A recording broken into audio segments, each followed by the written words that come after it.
నాడు యూనివర్సిటీ మంచి భవిష్యత్తు కోసం తెలుగు విద్యార్థులు ఇష్టపడే యూనివర్సిటీ.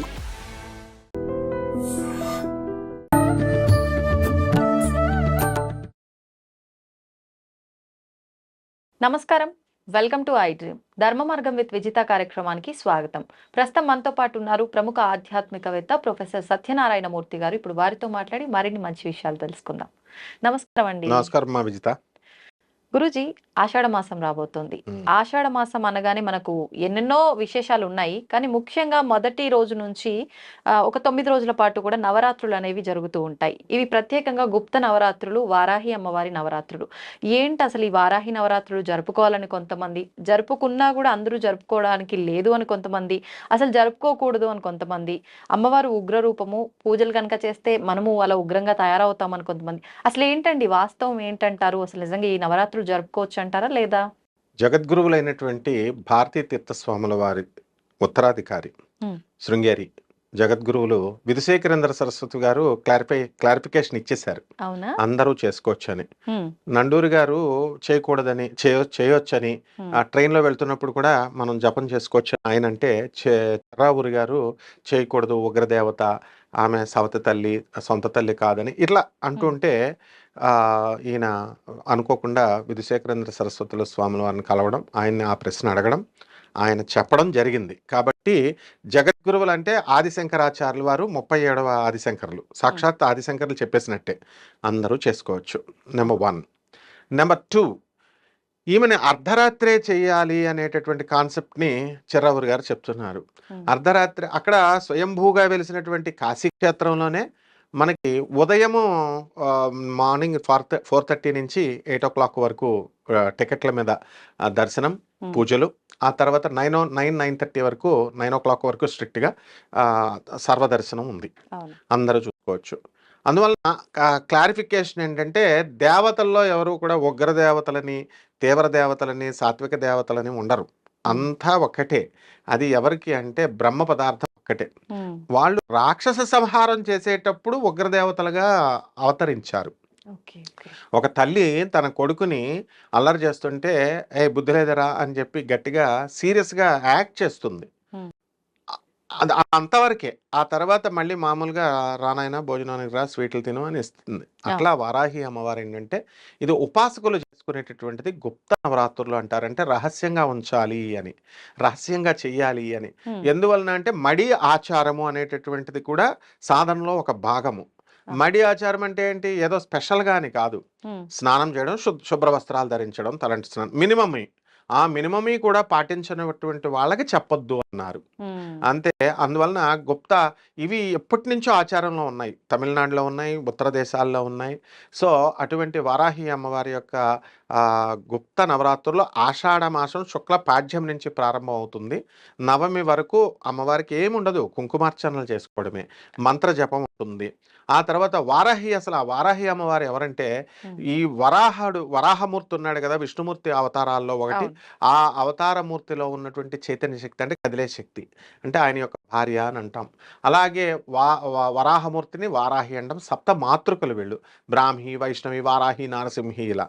కాబట్టి ఈ తల్లికి ఏం చేయాలి అని అంటే, అందరూ ఎండుమిరపకాయలు వేయడము ఇలాంటివన్నీ చేస్తున్నారు. నిమ్మకాయలు, మిరియాలు, హోమాల్లో అవసరమైతే లాస్ట్గా ఆల్కహాల్ కూడా వేసేవాళ్ళు కొంతమంది ఉన్నారనమాట హోమాల్లో.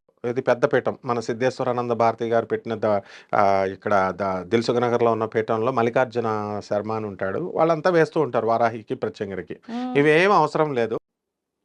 సో అమ్మవారికి మనం చేయాల్సినటువంటిది ఏంటంటే పసుపు కుంకుమార్చన. ఎలాగైతే లక్ష్మీదేవికి, సరస్వతీదేవికి, మనం పార్వతీదేవికి చేస్తున్నామో ఆ విధంగా ఈ జగన్మాత అయినటువంటి వారాహికి వారాహి అష్టోత్తరం దొరుకుతుంది, వారాహి సహస్రనామం దొరుకుతుంది.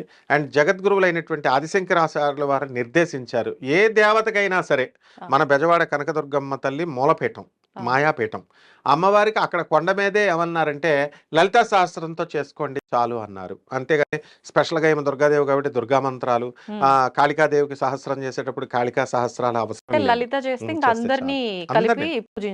లలితాదేవి బండాసురుడితో యుద్ధం చేసేటప్పుడు ఆమె శరీరం నుంచి పృష్ఠభాగం నుంచి పుట్టిందే వారాహి. ప్రత్యంగిర వీళ్ళందరినీ పుట్టిస్తుంది. వాళ్ళు బండాసురుడితో యుద్ధం చేస్తారు, చంపుతారు. కాబట్టి ఈ అమ్మవారు బ్రహ్మ పదార్థం అంతా ఒకటే కాబట్టి సాత్విక ఉగ్ర అనే పదాలు ఇంక తీసేయచ్చు తీవ్ర ఉమ్, దేవతలు అనేది. ఉమ్, ఆమె అవతార ప్రయోజనం కోసం అలా పుడతారు, ఆ తర్వాత అంతా సాత్వికమే. ఉమ్, కాబట్టి మనం చక్కగా అని ఏ డౌట్ ఇంక అక్కర్లేకుండా వారాహి అమ్మవారు ఏంటంటే భూములకు సంబంధించి ఇప్పుడు అమ్మవారికి ఏమీ లాభం లేదమ్మా మనం పూజలు చేయడం వల్ల. ఎవరి భూములైతే కబ్జా చేయబడ్డాయో, ఎవరి స్థలాలైతే ఇళ్ళు అమ్ముడు అవ్వట్లేదో, రేట్లు సరిగ్గా రావట్లేదో, ఇలాంటి వాళ్ళు వాళ్ళ పర్సనల్ ప్రాబ్లమా అమ్మవారిదా? వాళ్ళ వాళ్ళది. Personal problem. So they have to approach అమ్మవారు, దట్స్ ఆల్. ఉమ్, అందువల్ల అమ్మవారికి ఏదో బెనిఫిట్ చేస్తున్నట్టు వీళ్ళ డిస్కషన్లు, అమ్మవారు ఉగ్రదేవత సాత్విక దేవత ఇలా వాళ్ళు చెయ్యొచ్చు చేయకూడదు. అమ్మవారు అలాగే ఉంటుంది, చేసుకునే వాళ్ళు చేసుకోవచ్చు, మానేసిన వాళ్ళు మానేసేయచ్చు, ఆమె ఏమీ అనదు. మరి కాబట్టి ఇప్పుడు కాదండి, ఇప్పుడు అమ్మవారికి ఏదైనా చెయ్యొచ్చు, అమ్మవారి దగ్గర మనం ఏం చేస్తే ఏముంది, అందులో చేయొచ్చు చేయకపోవడం ఇదంతా ఏంటి అని అనుకుంటే, నిజంగా చెయ్యొచ్చు అంటే ఇప్పుడు ఎవరి చిన్నతనం నుంచి వాళ్ళ ఇంట్లో ఆచారంగా వచ్చేవి కొన్ని ఉంటాయి, లేదు సాంప్రదాయము ధర్మం ప్రకారంగా నడిచేవి కొన్ని ఉంటాయి. అలా చూసుకుంటే ఎంతో మంది దేవీ దేవతల పూజలు ఆరాధనలు చేస్తున్నాం. ఉమ్, ఒక రాయి పెట్టి పసుపు కుంకుమ వేస్తే అవును అదే అవును దేవత. చెప్తాను. మామూలుగా ఈ సాంప్రదాయము అనేది నార్త్ ఇండియాలో ఉంది. తర్వాత తమిళనాడు వచ్చేవారు. మనకి లక్ష్మీ సరస్వతి పార్వతి ముగ్గురు డామినేట్ చేసేసారు. ఉమ్, దేవతలు ఇప్పుడు మనకు చాలా మంది ఉన్నారు. ఈ రాముడు కృష్ణుడు ఇట్లా రకరకాల దేవుళ్ళు. సో ఈ ప్రత్యంగిరులు వారాహిలు సప్తమాతృకులు మన బెజవాడ కనకదుర్గమ్మ టవర్ని చూస్తే ఆ దేవస్థానం మన మా గురువులు కాబట్టి అక్కడ వారాహి అమ్మవారు ఎప్పటి నుంచో ఉంది. ఉమ్, ఆ గోపురం లేదా ప్రతి దేవాలయాన్ని మీరు చూడండి, ఎక్కడ తమిళనాడులో ఎక్కడ ఏ దేవాలయంలో ఉన్నా కూడా ఈ దశమహావిద్యలు ప్రత్యంగిర వారాహి అమ్మవార్లు అందరూ ఉంటారు. ఉమ్, ఒరిస్సాలో ప్రతి చోట కూడా. ఉమ్, కాబట్టి ఎందుకు ప్రచారంలోకి రాలేదంటే ఆ టైంని బట్టి వాళ్ళు బయటకు వస్తారు. ఉమ్. ప్రతి దేవతకు ఒక ట్రెండింగ్ ఉంటుంది. ఒక వీడియో ట్రెండింగ్ ఎలాగో అమ్మవారికి కూడా ట్రెండింగ్ టైం ఉంటుంది మనుషుల్లాగే. దేవుళ్ళకు కూడా దేవుళ్ళకు తప్పలేదా? ట్రెండింగే. ఆ, అది ట్రెండింగ్ చేసిన ఆయన సిద్ధేశ్వరానంద భారతి. ఆ, ఆయన పాపం 20 సంవత్సరాలు కృషి చేసి ప్రత్యంగిర వారాహి అమ్మవారి గురించి ప్రచారం చేయడం, తర్వాత అదనంతరం ఇంకా అందరూ చేయడం. ఆ విధంగా ఆ ట్రెండింగ్ టైము అమ్మవారికి ఇప్పుడు వచ్చింది. అప్పుడు మాత్రమే ప్రకటమవుద్ది. ఎలాగైతే శ్రీ మహావిష్ణువు వరాహ నరసింహస్వామి హిరణ్యాక్షుడు ఎత్తుకెళ్ళిపోయినప్పుడే ఆయన వచ్చాడు. ఉమ్, తర్వాత మళ్ళీ హిరణ్య కశ్యపుడు వచ్చినప్పుడు నరసింహ అవతారం ఎత్తాడు. అట్లా అవసరాన్ని బట్టి అమ్మవారు బయటకు వస్తుంది. ఆహా. ఎక్కువగా కలియుగంలో 2-3 ఇయర్స్ నుంచే ఎందుకు అమ్మవారు వచ్చిందంటే అంతకుముందు ఎవరు భూములు కబ్జాలు చేయలేదు పెద్దగా. ఈ మధ్య కాస్ట్లీ అయిపోయినాయి సిటీస్లో, హైదరాబాద్ బాంబే ఇట్లాంటి చోట.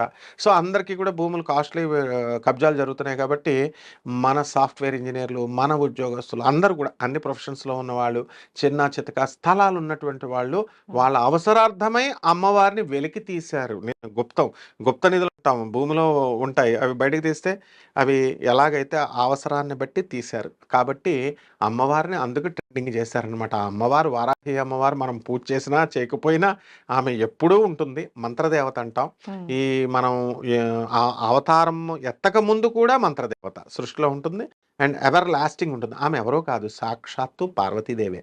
ఉమ్, కాకపోతే పార్వతీదేవి రకరకాల రూపాలలో అమ్మవారు శక్తి రూపంలో వస్తుంది కాబట్టి ఆ రోగాన్ని ఇప్పుడు ఇంజెక్షన్స్ ఉంటాయి, పెన్సిలిన్ ఇలాంటివన్నీ ఉన్నాయి. ఎరిథ్రోమైసిన్ ఎందుకు ఫ్యామిలియర్ కాలేదు?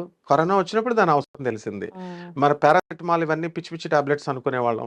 కరోనాలో అదే గతి.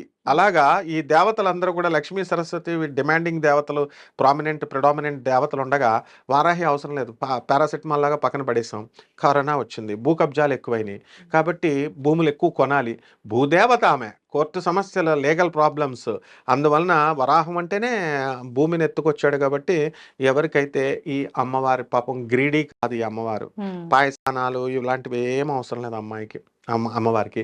ఆమెకు కావాల్సింది ఏంటంటే పులిహార, ఉమ్. పసుపు కొమ్ములు వేస్తున్నారు, నిమ్మకాయ పెడుతున్నారు, చాలవి అమ్మవారికి కుంకుమార్చన ఇప్పుడు చేసుకుంటే మీరు ఒకటి సరిపోతుంది. అన్నారు, ఉమ్, ఆవిడ సాక్షాత్తు ఎవరో కాదు పార్వతి. పార్వతీదేవి. ఉమ్, మరి వరాహ రూపంలో వచ్చిన విష్ణుమూర్తి భార్యే వారాహి అన్నారు. అవును మరి పార్వతీదేవి విష్ణుమూర్తి అని అంటే ఇక్కడ ఉమ్, వరుసలు మారిపోతున్నాయి కదా, అవును. ఎలా అర్థం దేవుళ్ళకి చేసుకోవాలి? వరుసలు ఉండవు. ఇప్పుడు కానీ చెప్తా. ఎస్ అంటుంటారు కదా, ఎస్ అంటే ఐ టెల్ యూ. సోదరి సమానురాలు అవునవును అలా అని చెప్పి. చెప్తాను. రామో లలితాంబిక అన్నాం. శ్రీరామచంద్రుడే లలితాదేవి. అంటే ఉమ్, మగ రూపంలో ఉన్నప్పుడు శ్రీరామచంద్ర ప్రభువు రాముడిగా ఉంటాడు. ఆడ రూపంలో ఉన్నప్పుడు లలితాదేవి ఉంటుంది. అలాగే శ్రీకృష్ణుడు భీష్ముడిని చంపేటప్పుడు రథం మీద నుంచి దూకుతాడు ఆయన యొక్క తాకిడికి ఆపడానికి, కంట్రోల్ చేయడానికి. అప్పుడు కుప్పించి ఎగిసిన మహాకాళిలా ఉందని అసలే కృష్ణుడు నలుపు, పార్వతీదేవి నలుపు. ఇక్కడ ఆ జుట్టంతా కూడా కాళిక. అంటే కాళిక ఎవరో కాదు, శ్రీకృష్ణుడే. ఎలా అంటే మనకి దేవతల్ని 3 రకాలుగా మనం డివైడ్ చేసాం, మనుషుల్ని కూడా. సత్వగుణము, రజోగుణము, తమోగుణము అని. సత్వగుణ దేవతలు ఎవరంటే విష్ణుమూర్తి, పార్వతి. ఆ తర్వాత రజోగుణము లక్ష్మీదేవి, బ్రహ్మదేవుడు. తమోగుణము శివుడు, సరస్వతి. అందుకని ఈ ముగ్గురు ఒకటే అని చెప్పడానికే చండీ సప్తశతి, దుర్గా సప్తశతిలో మార్కండేయ పురాణం, స్కాంద పురాణంలో ఏమని చెప్తామంటే మహాకాళి, మహాలక్ష్మి, మహాసరస్వతి ముగ్గురు ఒకటే. ఆమె చండీ, ఆమె కాళి అన్నీ అంటాం. సో మనం బెజవాడ కనకదుర్గమ్మ దేవస్థానమే కాదు, శక్తిపీఠాలలో మీరు ఎక్కడ చూసుకున్నా కూడా మహాకాళి, మహాలక్ష్మి, మహాసరస్వతి స్వరూపిణి, ఇంద్రకీలాద్రి నివాసిని శ్రీ కనకదుర్గా దేవతాయై నమః అని చేస్తాం. మహాకాళి, మహాలక్ష్మి, మహాసరస్వతి స్వరూపిణి వారాహీదేవ్యై నమః అని చేస్తామన్నమాట. కాబట్టి మనం అనుకున్నట్లుగా ఇక్కడ హ్యూమన్ రిలేషన్స్లో ఉన్నట్టుగా మనం ఏమనుకుంటామంటే అన్నా చెల్లెళ్ళు ఏమో, అందుకని నాకు ఆ డౌట్ ఉండేది. కాబట్టి అవి గ్రాడ్యువల్గా ఎవరు బ్రహ్మ పదార్థం అంతా ఒకటే అనమాట. శ్రీ మహావిష్ణువు ఎవరో కాదు పార్వతే, అలాగే పార్వతి ఎవరో కాదు సీతే. అది జగద్గురువులు, దానికి ప్రామినెంట్ కూడా నేను రెఫరెన్స్ ఇస్తున్నాను. మా గురువు గారు అయినటువంటి జగద్గురువు అయినటువంటి శృంగేరి పీఠాధిపతులు 36వ పీఠాధిపతులు భారతీ తీర్థ స్వాముల వారు, ఆయన వీడియో ఉంటుంది చూసుకోవచ్చు. ఏమని తిరుమలలో వెలిసినటువంటి శ్రీ వెంకటేశ్వరుడు ఒకటే, కాళహస్తిలో విరాజమానమైనటువంటి కాళహస్తీశ్వరుడు ఇద్దరూ ఒకటే అని క్లారిఫికేషన్ జగద్గురువులే ఇచ్చారు. కాబట్టి దేవుడు అంతా ఒకటే అనమాట. అందువల్ల మనం మామూలుగా మనుషుల రూపాల్లో మనం చూసుకుంటాం కాబట్టి అలా డిఫరెంట్ అని అనుకుంటాం.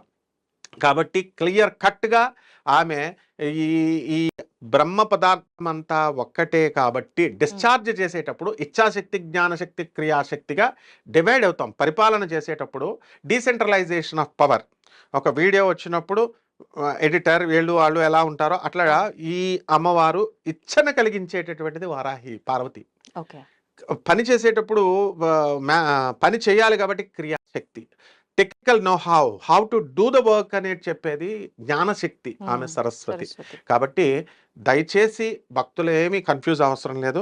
వారాహి అమ్మవారికి ఇష్టం ఉన్న వాళ్ళు చేసుకోవచ్చు, లేదు ప్రత్యేకమైనటువంటి మడులు ఆచారాలు ఏం అవసరం లేదు. దీని గురించి పెద్ద యుద్ధాలు అవసరం లేదు. నండూరు గారు రీసెంట్గా కూడా మళ్ళీ జగద్గురువులు చెప్పినట్టుగానే వారాహి అమ్మవారు ఆయన రెఫరెన్స్ ఇచ్చుకొని పెట్టుకున్నారు. ఇప్పుడు పాపం అందరికీ ఎవరికి ఇప్పుడు ఆమెను మానేసినంత మాత్రం నష్టం లేదు. అలాగే చిర్రావూరు గారు కూడా ఏం చెప్పారంటే రాత్రులు చేసుకోండి అన్నారు. పాపం ఆయన కూడా ఏమీ చెడుగా చెప్పలేదు.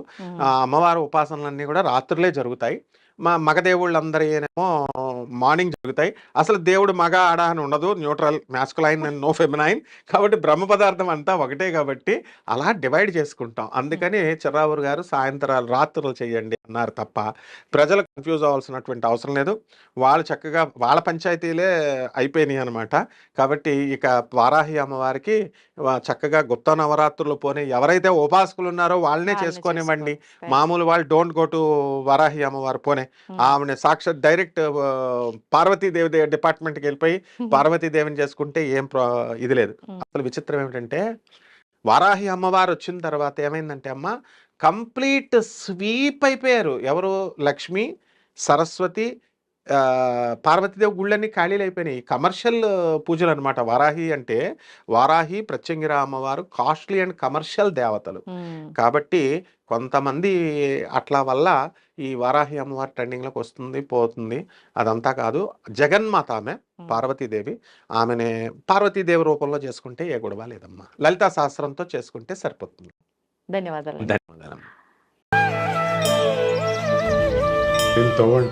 తవ్వుతూనే శివలింగం. సరే దాన్ని అట్లా కప్పేసేయండి, చూపించదండి. Krishna is there. మూర్తి పూజ కాదు, సాక్షాత్ బ్రజేంద్ర నందన భగవాన్ ఉన్నారు మూర్తిలో. ఏమీ ఆశించకుండా ఆరాధించే వాళ్ళు కూడా ఉన్నారా ప్రభుజీ? నిజమైన భక్తి అంటే మనకు తెలియదు కాబట్టి